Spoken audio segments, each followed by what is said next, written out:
the show today. Honored to have Richard Boyatzis. So Richard is a professor. He's been working with various universities you will have heard of, published author, many good books, including these two that I have on my recommended reading list for my leadership courses. He's got a book out a couple of years ago on change. We're going to talk to him about change, resonant leadership, emotional intelligence, all kinds of topics. Richard, your CV is as long as my arm. I think any of the coaches listening and HR people definitely know who you are. Right. But maybe the yoga people less so, but I think they'll be interested too. So Richard, welcome. Thank you, Mark. So I normally start off asking people a little bit about their life story, but in terms of the work you do now, how did you get into that? But with a particular lens on your relationship with body, mind, anything like that, right, that might flow into the story. So it's quite an interesting story from what I've heard. Well, oddly enough, my first degree is in aeronautics and astronautics from MIT. My specialty was control systems in interplanetary vehicles. And as a child of Greek immigrants, and my father got to the U.S. just in time to get drafted into the U.S. Army and work the jungles of Panama, and then land on Omaha Beach and go through France and Germany. So he gets out, and he was in university in Greece, but he couldn't return. He'd met my mother, they got married, so he became a waiter. Like every Greek on this side in the U.S. side of the Atlantic that I ever knew worked in the restaurant business. So despite all sorts of struggles where they thought I was cognitively slow in the public school system in New York City, it turned out I got tested when we moved just out of the city, and they said, you're really good in math and science, which was perfect because I always loved space. And I thought space was the kind of place I wanted to do my work.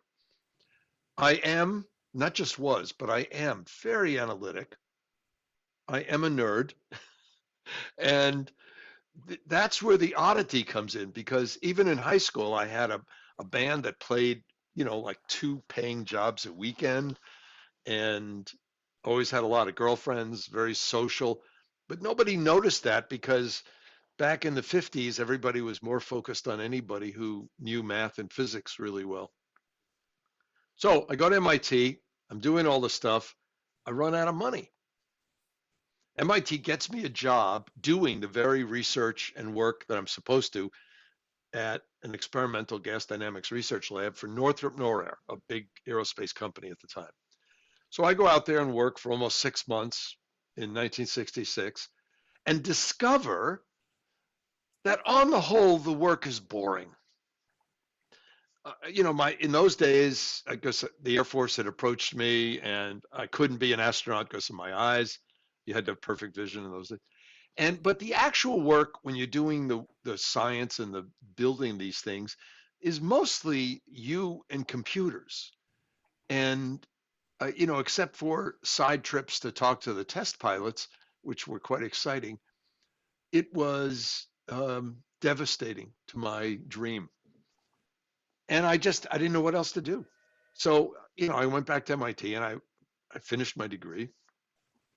And that's when I said, well, I've got to go into management. I don't want to go in the restaurant business because I tried that a number of summers. I didn't think I was really good enough to make it as a major pro in music. So I said, okay, I'll go into management.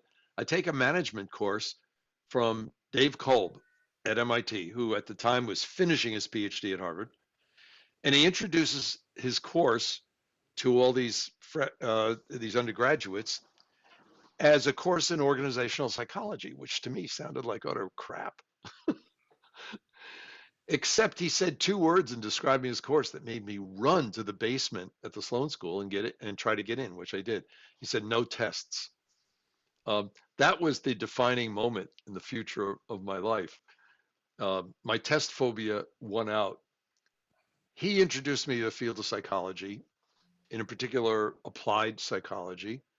And the next thing I know, he's got me in PhD seminars and people who are major figures in the field, Ed Schein, Dave McClelland, and others. Next thing I know, I'm in a PhD program in psychology at Harvard. And it all started in the spring of 1967 with a study on how people help each other or not. So I've been at this process for a long time. And I developed a new therapy program for alcoholics and drug addicts based on learning power skills, self-management and interpersonal in 1970, and started training them. So in fact, when I graduated with my doctorate, I turned down a post at Yale because I didn't really want to teach. I wanted to do psychotherapy and research. And when you're working with alcoholics and drug addicts, the research has to involve an awful lot of stuff about the hormonal system in particular. And part of my therapy program was teaching fundamentals of meditation. And this was And back in the day. Richard, can I jump in? sure. I know you love your topic, so I might do that from time to time. No, that's fine. That's fine. Is that Because right? I'm a professor. I'm known for You're like being me, able you to can speak talk for all 8 day as well. hours on a drop of a hat. What I want to sort of point out really is this was really early days before a mindfulness revolution, in the Western world. Right. And sort of in a way, Western civilization had kind of really made a mistake, which is saying, what matters is cognitive only, knowing about things. And then as soon as you go into management, you realize, well, hang on a minute. Wait, What makes a good manager isn't someone who's cognitively smart with a high IQ. right. They need to have these other skills, right? And you actually kind of map them with people like Daniel Goleman, right? Yeah. I mean, I actually, as we know, Descartes got it wrong. And if I go back, as I often do, to ancient Greeks who very often got it right, Hippocrates on his home island of Kos set up the first medical school, the Asclepion. And if you go and visit it, you'll realize that they practiced holistic medicine. There was the non-ambulatory care facility, and then as soon as somebody could walk, they went around and prayed to all these votives to the gods. And as soon as they could walk more than that, they had to do long walks and a pilgrimage in this pine forest in nature before they could be deemed healthy enough to return to life. And theatre too, right? They were doing nature, exercise, yeah, that's right. Theatre. It was a really holistic kind of view of medicine that somehow got lost. Yeah, and if you look at any of the organized religions of the world, they all practice a form of meditation called prayer. We all have chants, we all have smells. In my case, the Greek Orthodox Church has very particular strong incense, but the chants all put you in this state, which is a psychophysiological state. And to try to help people deal with their behavior or their feelings without having them learn about their body is crazy, because it can't happen. Yeah. So it's sort of, I always think of emotional intelligence as bringing the body back into leadership, management, some of the places you work. You can't talk about self-awareness. Well, I mean, without it. The whole thing started back in the 50s when McClelland and others, were answering the clarion call for how do we predict better leaders and professionals. And he said, it's not that simple. And a few of his colleagues did the same thing, Baldwin and Bronfenbrenner and others. So that in 1970, I did the first competency model of supervisory chaplains in the Navy, U.S. Navy. And the whole idea was to look for the characteristics of people that are effective. So you have to develop measures of effective and ineffective in the roles.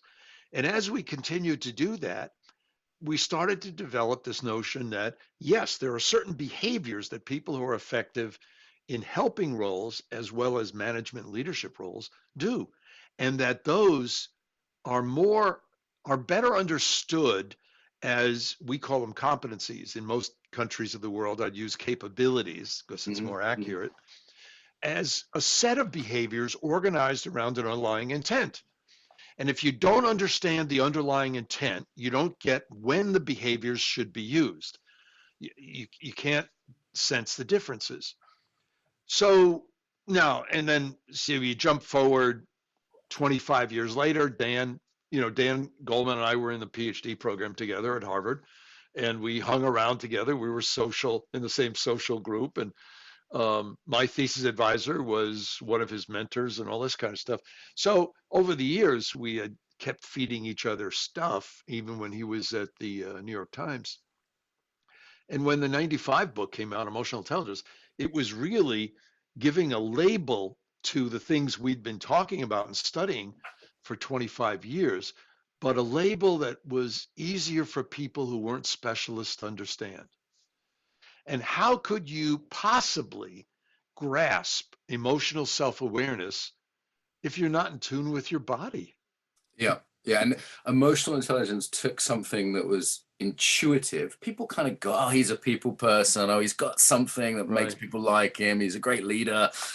And it took it into specifics that people could geek out on, Right. even try and measure.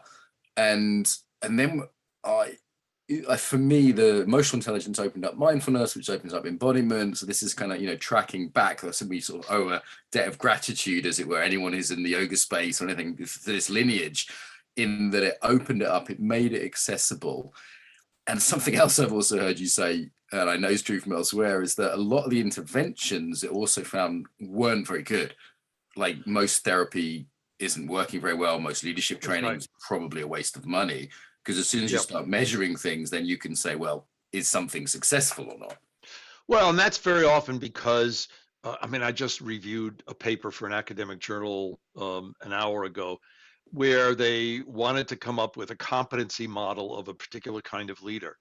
And while the review of the literature was great, they just interviewed 33 people who were leaders in that arena.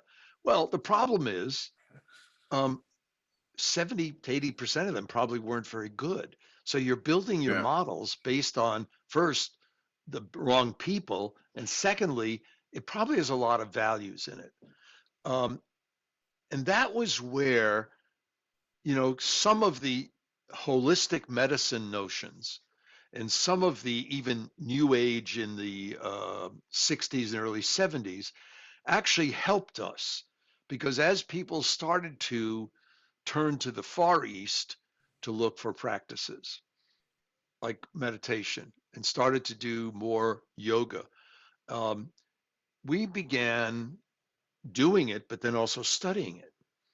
And very often the resistance was because people thought you were trying to do some kind of religious indoctrination, when in fact, what a lot of us in this arena were doing were just saying, let's go inside. Now, here we are decades later, and for some of these things, we now have some really good neurological evidence. We know that brains communicate to other brains emotions, except for people on the autism spectrum disorder, which Yeah. they have a dysfunction in It's the really, default mode. But if people communicate emotions brain to brain in thousandths of a second, that means that it doesn't matter what your face is showing, what you're yeah. really feeling inside is coming out. So if you're not able to center, if you can't calm the noise going on in your brain or silence the demons, that's what you infect people with. You're not infecting them with your intent, you're infecting them with what you're really feeling. Right. I had this thought just before this interview, actually, because I had a difficult, we're moving house, always fun. Had a difficult conversation with my wife about 15 minutes before the interview. I said, look, we just start. I'm interviewing Richard. I don't want to be resonating I don't want to be, giving off kind of bad vibes, man, And it's like, self-awareness, regulating So how'd you myself a turn it little bit. around? I Oh, tried to, I wow. had 10 minutes to turn it around, at least half turn it around. But you wrote a whole What book did on you it. do? No, it's just work with me here. What did you God, do? I took a breath, put my feet on the floor, did the embodiment training stuff that I So teach. you did some deep breathing. Yeah, but diaphragmatic breathing with a longer out breath, that Right. combination. Okay. I noticed some tension in my trapezius, my shoulders, so I kind of let Yep. that go. Took a breath, reminded myself of what I cared about. So I'd call that centering around values rather than just a physical centering. So they're the primary things I did in the Right. 10 minutes between. So you did what experienced meditators or yoga or Tai Chi practitioners can do, which is flip your hormonal balance in 30 to 45 seconds. Now, the other thing you could have done, and you did exactly the quickest and easiest things to do for somebody who's practiced. The other things you could have done was just to stop and remember your first date with your wife and the first time the two of you just laughed uncontrollably, and think of some of those moments, and it would have also done a similar A thing, similar thing. because love and compassion really are very powerful source emotions. No, you talk about a lot of the things that I'm advising my trainers in Ukraine who are doing trauma training at the moment that I've taught Right. with play, nature.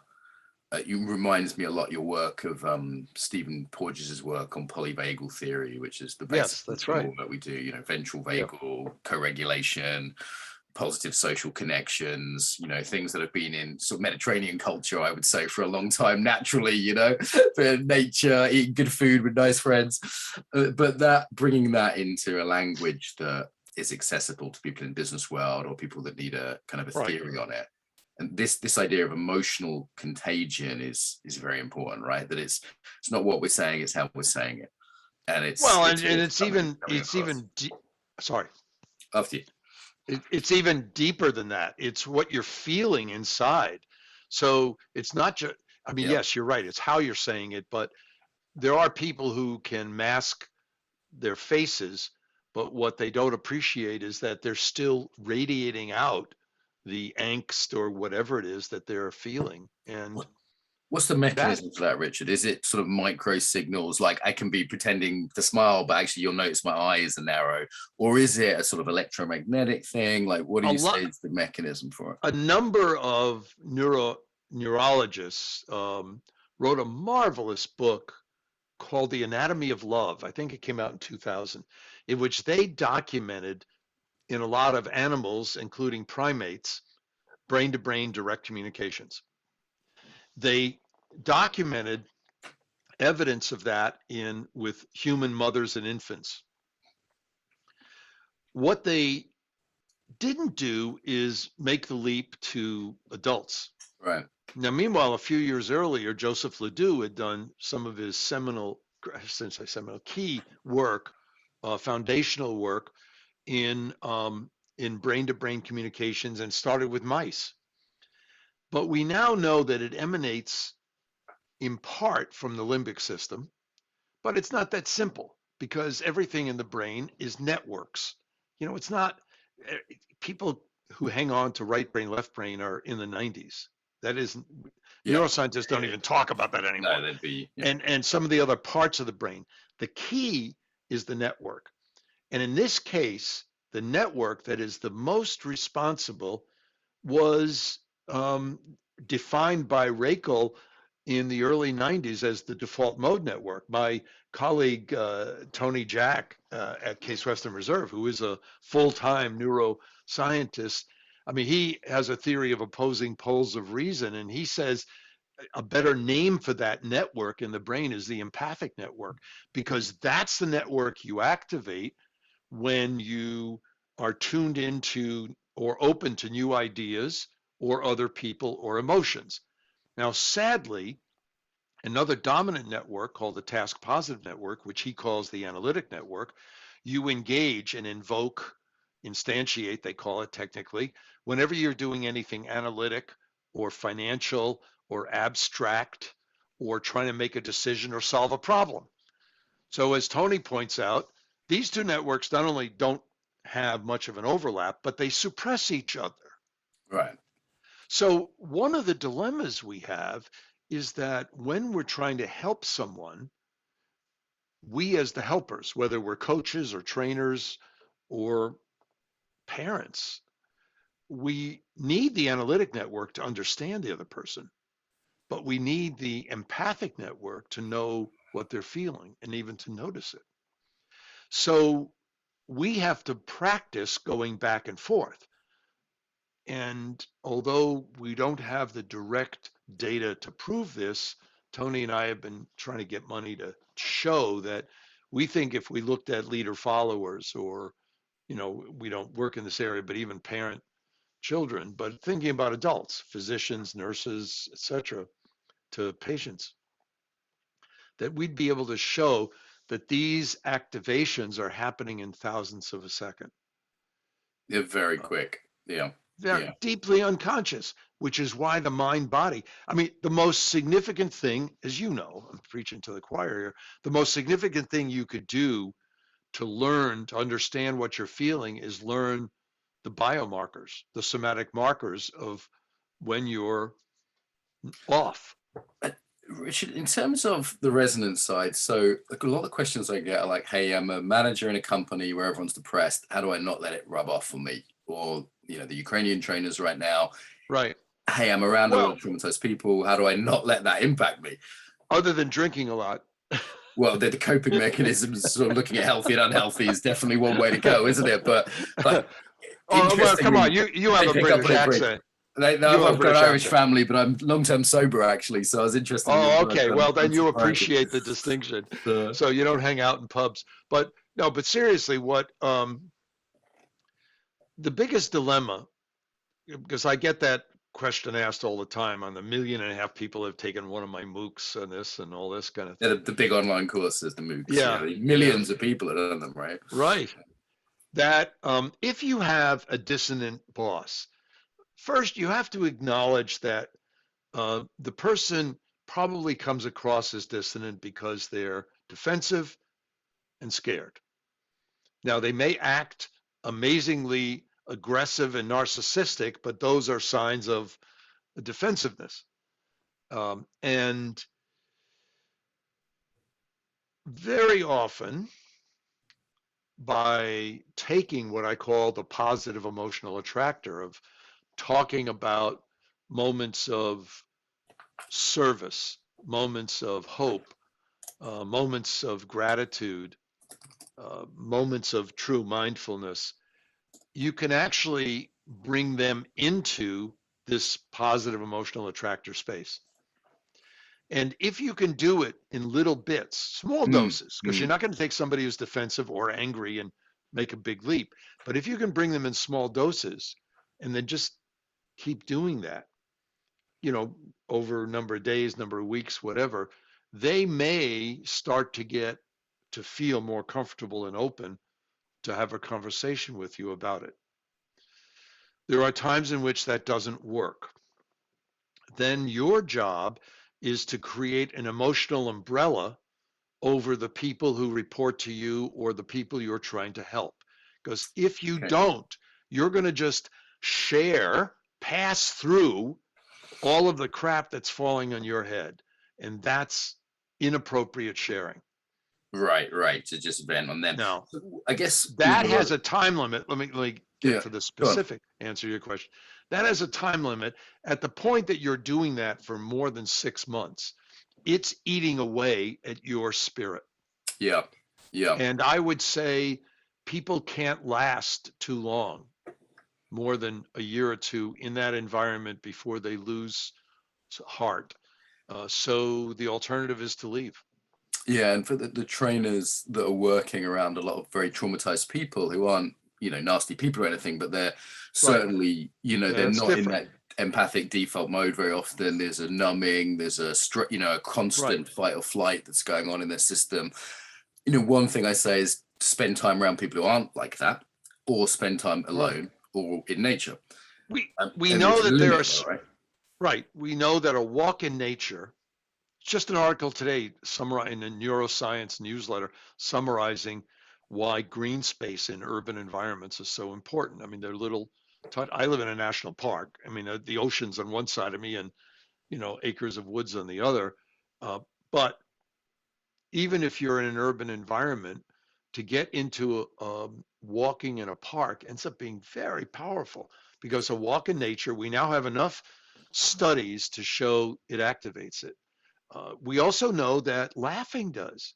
So, one of the things that happens, especially in traumatizing situations, is to use humor. And some people say, well, it's a steam valve or it's a relief valve.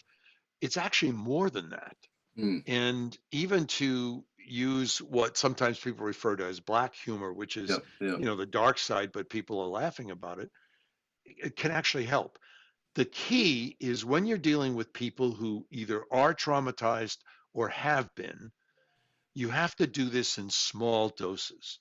Don't expect any big movement in a sudden thing because it's not realistic.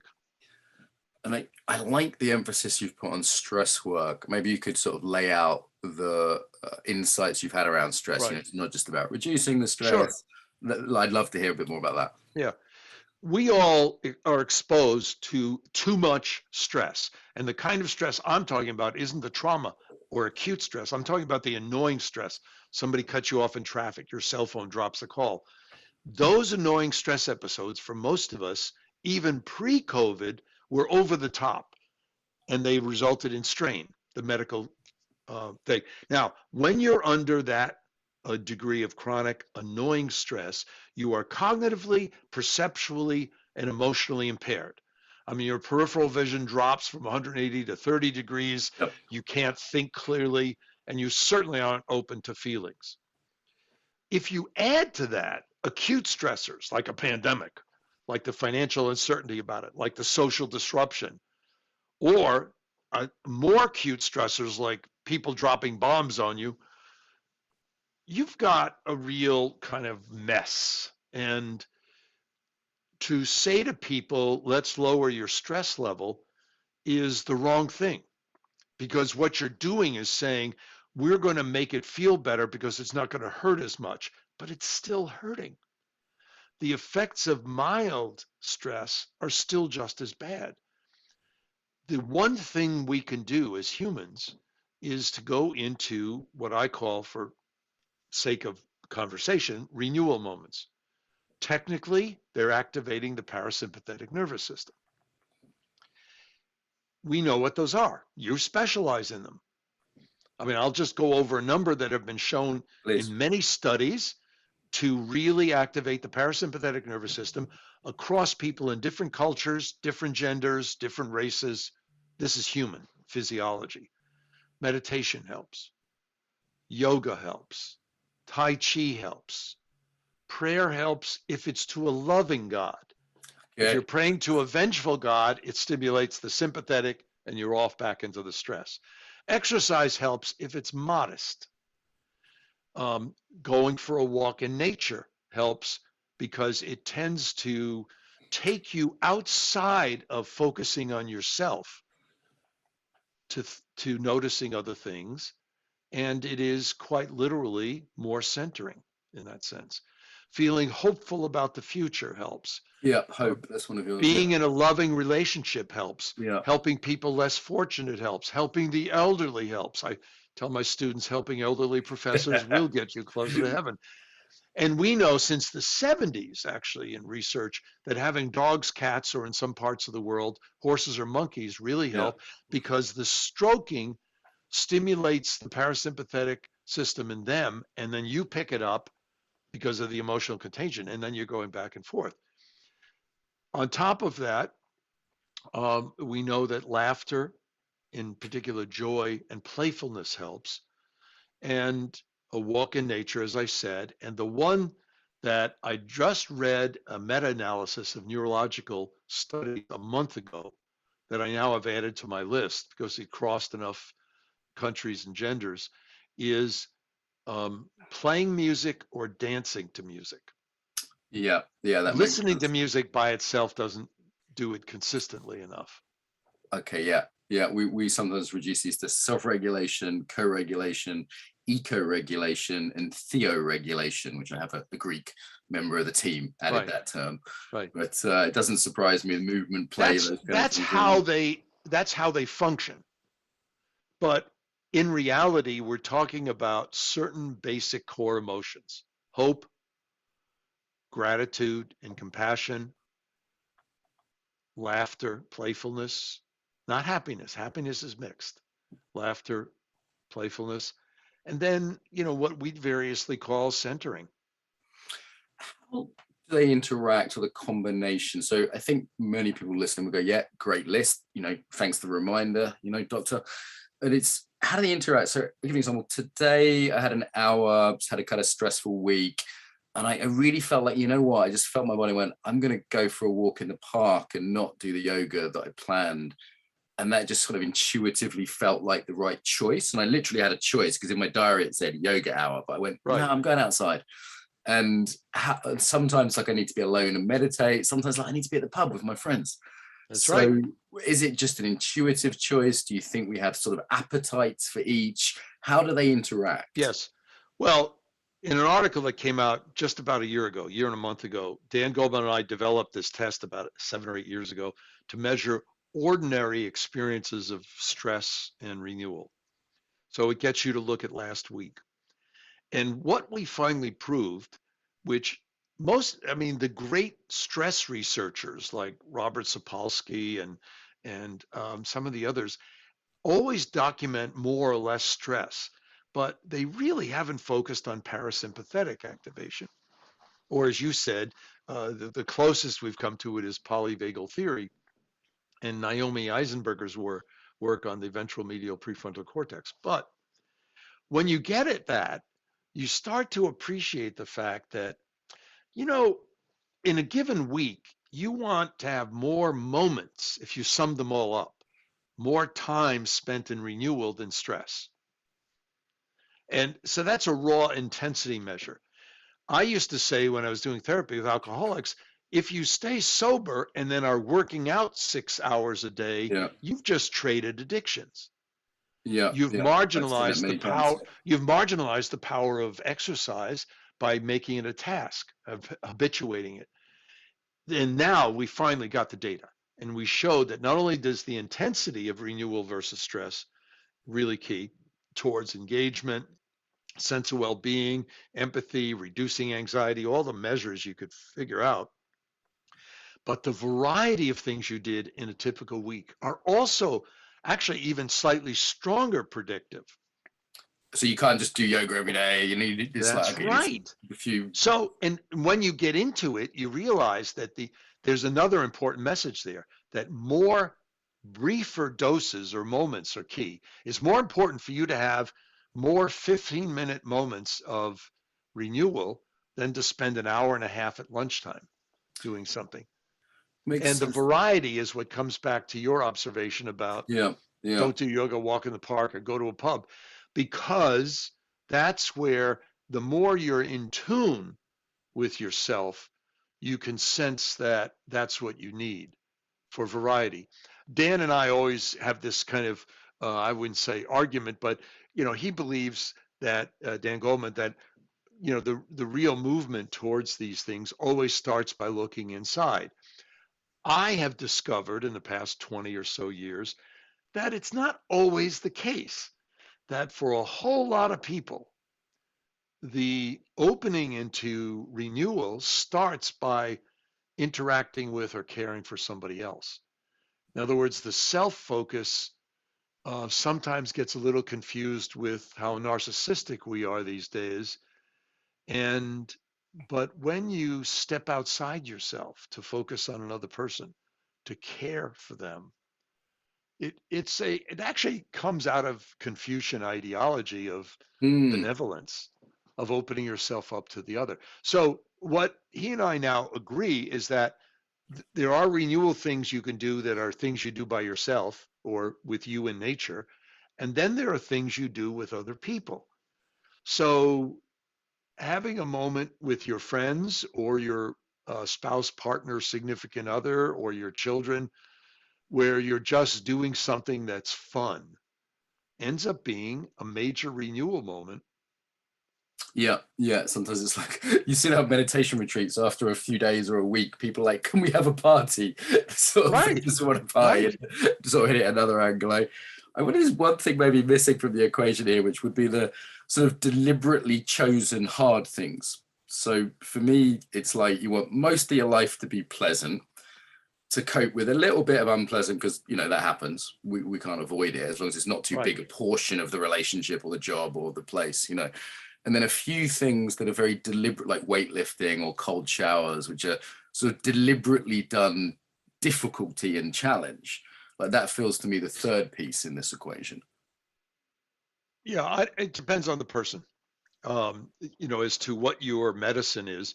What you're saying, which is a part of my theory, which is why certain people drum me out of the positive psychology movement, because I think the negative emotional attractor, the need for the sympathetic nervous system, is a part of life.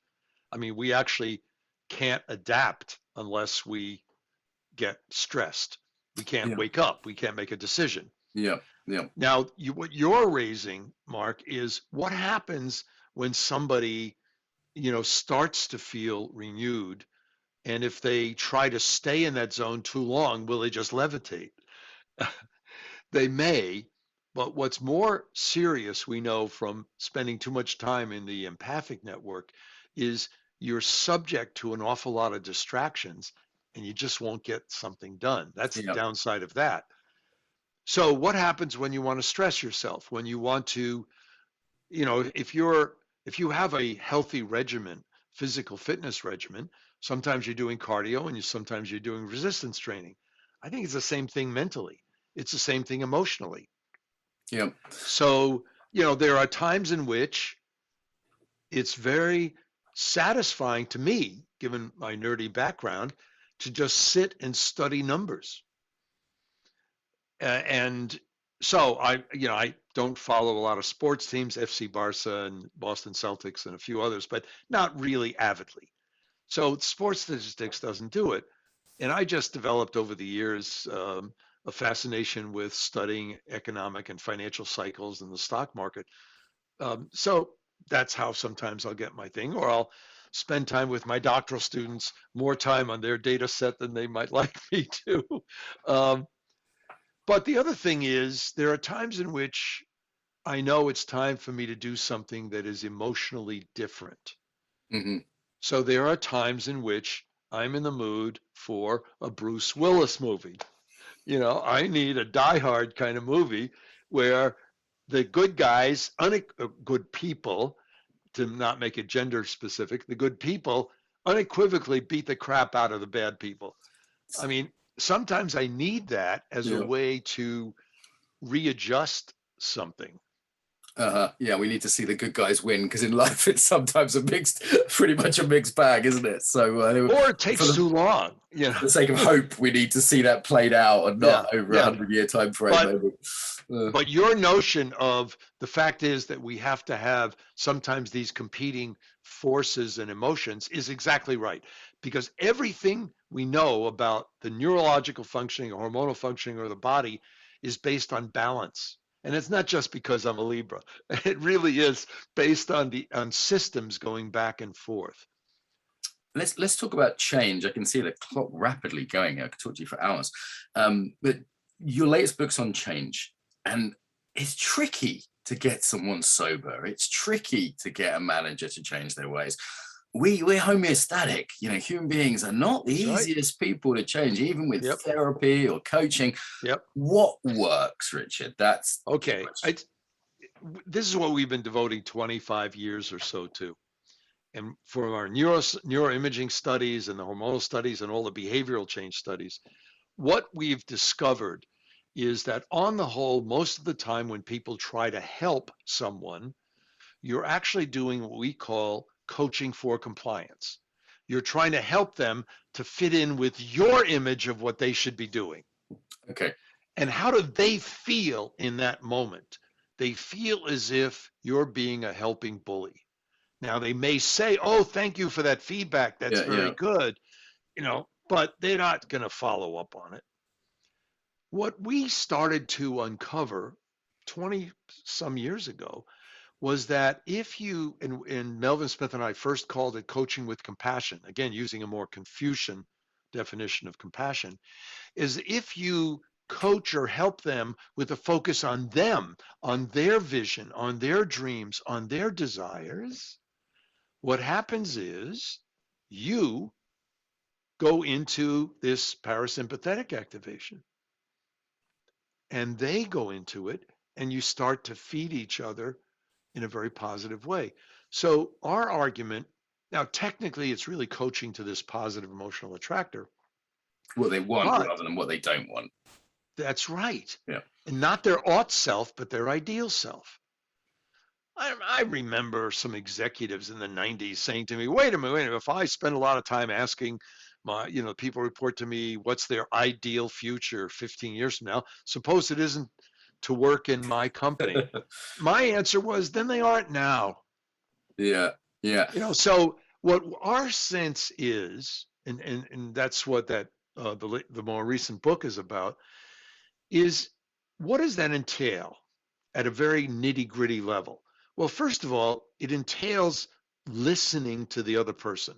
And as Guy Itchkoff from in Tel Aviv says, it's deep listening. It involves focusing on the other person. It involves suspending your need to fix them or help them.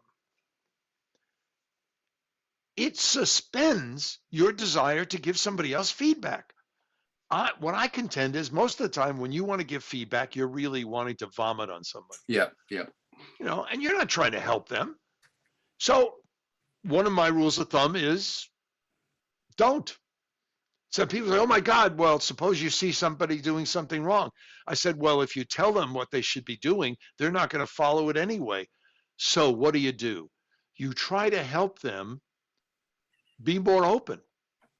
And if you help them be more open, they will probably be able to cognitively come to some evaluative stance where they'll realize some aspect of their behavior is dysfunctional. But they have to come to it. And if they don't, it's not going to work anyway. Yeah. So letting people come to it themselves, not kind of being the benign bully, helping them go, okay, what is it I really want from my life? So they've got that vision for a better self. And I certainly think in a lot of personal growth is, we have to work on our stuff. We have to work on our negatives. And that's all odd self. I mean, that's why when people try to lose weight, they can't. Yeah. They just yo-yo. Now, you talked about maintaining sobriety. During the years, I was working a lot with people who were either alcoholics or alcohol abusers. It became very clear that people had to maintain sobriety. But if that's all they did, they'd be back drinking within 6 months. Right. So it's the 12-step helping others. Well, you need a bigger purpose. Yes. And I happen to be one of the people who feels AA really does work. But my view is the reason AA works is the association with the higher power and the sponsor. So it's the co-regulation and ritual of the group probably as well. Yes. Well, that's the caring. Your list earlier. Yeah. That's the caring. So I actually think it's the interpersonal part and the spiritual part of AA that is the most potent. Are each of the steps in the 12-step program that crucial? I don't know. Something inside of me says they probably aren't, but you may need them to get to the other place. Yeah. So sobriety, let's do weight loss then, because I've done great recently building muscle, but not so great on the weight loss. And I'm kind of like, how have I had two goals, right? Get stronger. I wanted to be the strongest I'd ever been at 42. That's happened. Successfully got stronger over the last 4 months. Beat my bench press record on Monday. Second goal, lose a little bit of fat as well. That hasn't worked. I'm trying to figure out why I was successful in one and not the other. And a lot of people listen to this. I'm the worst person to ask about weight. I mean, because right now my physician, my internist says I should lose another 38 pounds. I spent the first 30 years of my life underweight and taller than I am now. Then during a 10-year period, I stopped smoking 3 times. I was running 2 companies and got married, so I was eating regular meals, and I gained close to 75, 85 pounds. And now, have I lost it, the weight? Yeah, I've lost 50 pounds 3 times. Same here. Well, so I'm curious about that. We're people that work with change, we coach others, and yet there's this thing that's just tricky. Yeah, is it just how we're wired? What's going on there? For a dose of authenticity, I say this when I'm giving my classes or talks, is that it's really hard. You were right with your earlier statement. It's hard because the process of change involves uncertainty, being vulnerable, and self-control, all of which stimulate stress. They are things that have been proven to stimulate stress. So the dilemma is, how do you do it in some way that's playful? I remember an internist 30 years ago or 40 years ago saying to me, well, did you play sports in high school or college? I said, yeah, I varsitied. He said, okay, now we're on to something. What was the sport? I said, riflery. Got it. Got It it. was, but it didn't. Yes. It turned out that I was successful in it because I learned to meditate before I knew what meditation was. Uh-huh. Uh-huh. But Yeah. so the dilemma is, how do you lose weight? Well, you have to at some point manage your caloric intake, but I've actually managed that for decades.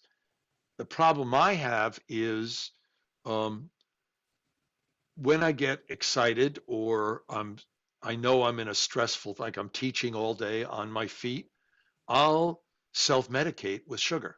It's a Yeah. quick way to Yeah. respond, and at the university, especially in our executive activities, we always have plenty of pastries and cookies, and so I'll eat the dark chocolate covered nuts, not the milk chocolate covered nuts.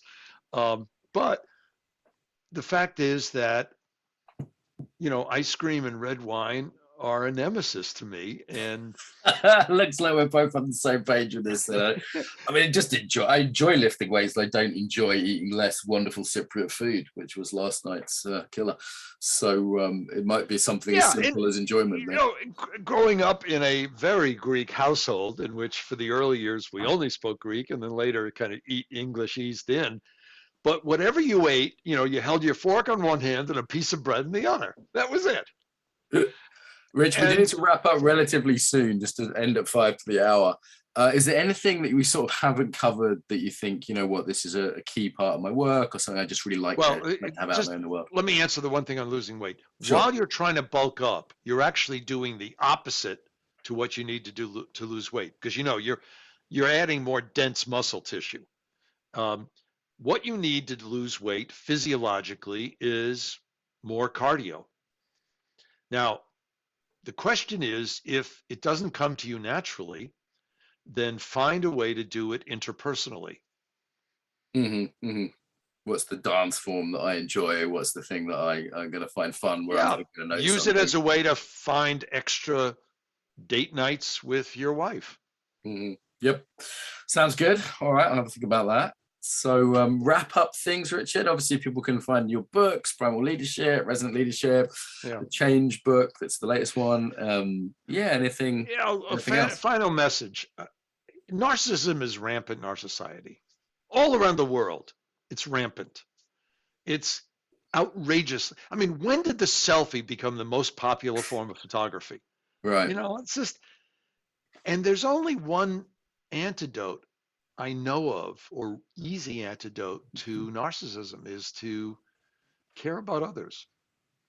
So while we all seek more enlightenment and more self-insight, I would strongly suggest to people that you pursue it not just by individual or socially isolated activities, but you pursue it by caring for others. And those of us who are trainers, therapists, teachers, whatever, that's our job. And we can do it in such a way that we're helping people feel it. Richard, I really have enjoyed this. So you practice what you teach. And, I was a bit sort of like, hey, this guy's kind of a big deal in the management world. And honestly, there's a lot of pricks in the management world, and particularly when they're famous and they've got a few books out.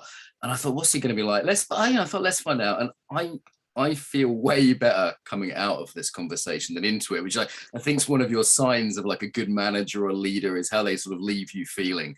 And you seem just like the real deal to me in terms of wisdom and kindness, not just intellectually, which is a rare combination. So you caught me on a good empathy day. It's been walking the dog earlier maybe, but I've seen other interviews with you. I don't think it's the only time. Richard, a real pleasure, sir. Thank you. Where do people find you online? Last thing, where do they find you? Where do they go? Well, if you just Google my name, you'll probably do it. I don't have a particular website, but at the university I do, of course. Okay. Case Western Reserve. And Boyatzis. Great. Thank you so much. Thank you, Mark.